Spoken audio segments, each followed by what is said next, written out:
আর কোচবিহারে লোকসভা নির্বাচনে রাজনীতির খেলা জমে উঠেছে। আমাদের সঙ্গে আজকে ২ জন নির্দল প্রার্থী রয়েছেন। একজন হচ্ছেন নরেশচন্দ্র রায়বাবু, আরেকজন হচ্ছেন কিশোর রায়বাবু।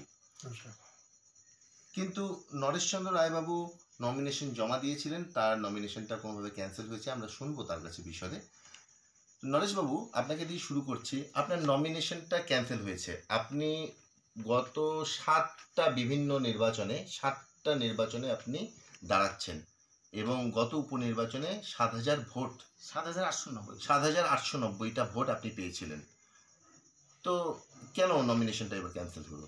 আমাকে তেমন সহযোগিতা করা হয়নি, কোনো পরামর্শ দেওয়া হয়নি। কাউন্সিলিং টেবিল প্রত্যেকটা ইলেকশনে যখন নমিনেশন দিয়েছিলাম এর আগে একটা বাইরে কাউন্সিলিং টেবিল থাকতো, ভালো মন্দ জিজ্ঞাসা করতো, কোথায় অসুবিধা হলে সহযোগিতার বিষয় বলতো।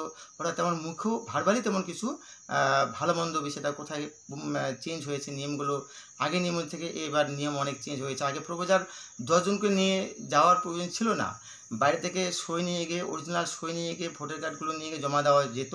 যাই হোক, এই জন্য বিভিন্ন প্রশাসনিক কারণে আপনার নমিনেশনটা ক্যান্সেল হয়েছে।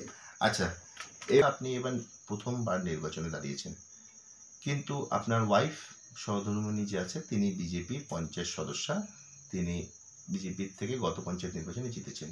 কি কারণে আপনি নির্দল প্রার্থী হয়েছেন? নমস্কার। কিছুটা দেখেন, আমার মিসেস সহধর্মিণী বিজেপি পঞ্চায়েত হয়েছে আছে।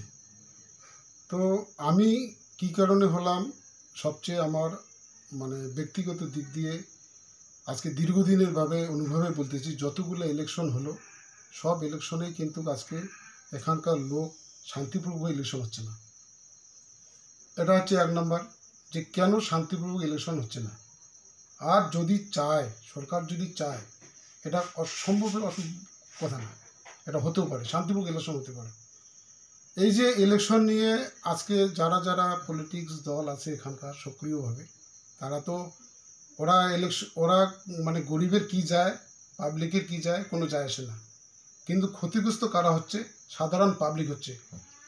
এরা সাধারণ পাবলিকের ভোট নিয়ে যদি ওরা রাজনীতিতে যাচ্ছে, তো ওদেরও কর্তব্য বানে সেফটি দেওয়ার জন্য। ওদের কর্তব্য মানে যে আমরা সাধারণের পাবলিকের কাছে ভোট নিয়ে আজকে আমরা নেতা হয়ে যাচ্ছি, আজকে আমরা এমএলএ হয়ে যাচ্ছি, আজকে আমরা সাংসদ হয়ে যাচ্ছি। তো প্রতিটা ইলেকশনে ওদের একটা কর্তব্য মানতে পারে। কিন্তু এই সুচিন্তাগুলো আজকে ওই ধরনের পলিটিক্স লিডারের কাছে আমি দেখতে পাচ্ছি না। তার মানে আপনি শান্তির দাবিতে এবং নির্বাচনী যে হিংসা তার বিরুদ্ধে আপনি এবার প্রার্থী হয়েছেন। হ্যাঁ, এটা বলতে পারেন।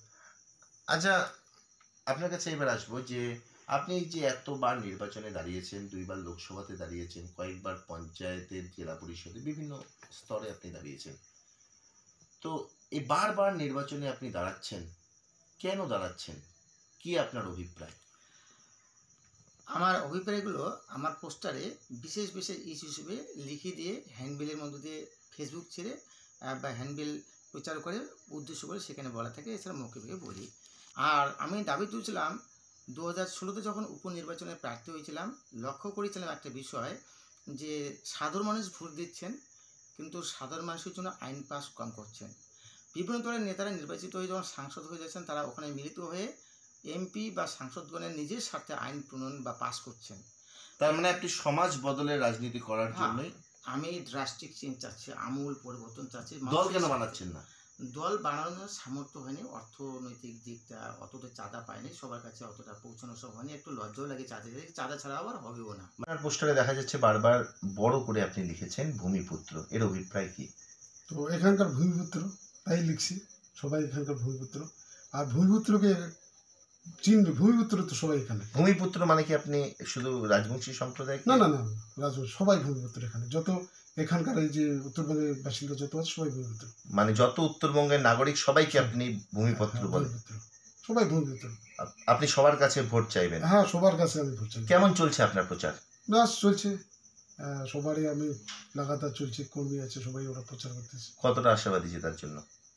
তো 100% আমি একদম আশাবাদী যে এবার আমার কুচবিহারবাসী এবার চিনবে, যে 100%। MG Memorial School is a day English medium co-educational school with day boarding and creche facility. It has a beautiful building, classrooms with natural lights, spacious playground with sandpits, splash pool and dormitories, homely tasty food for day boarders and creche. The school offers all subjects in English. Vernacular is must according to their mother tongue, Hindi or Bengali. Our motto, where learning begins, aims planting the seed of knowledge. We believe for good leaders of tomorrow, we need good schooling today. Near Jilla Parishad, Kuch Bihar.